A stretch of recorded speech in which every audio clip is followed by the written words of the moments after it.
Which AWS IAM feature allows developers to access AWS services through the AWS CLI? A. API keys. B. Access keys. C. Usernames, passwords. D. SSH keys. The correct answer is B. Access keys. Access keys are a feature of AWS Identity and Access Management (IAM) that allow developers to access AWS services through the AWS Command Line Interface (CLI). Access keys consist of two parts: an access key ID and a secret access key. The access key ID is used to identify the user, while the secret access key is used to authenticate the user. API keys are used to authenticate and authorize access to specific APIs. They are not used to access AWS services through the AWS CLI.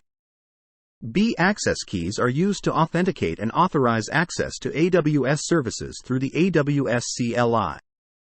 C. Usernames, passwords are used to authenticate and authorize access to the AWS Management Console, but not to access AWS services through the AWS CLI.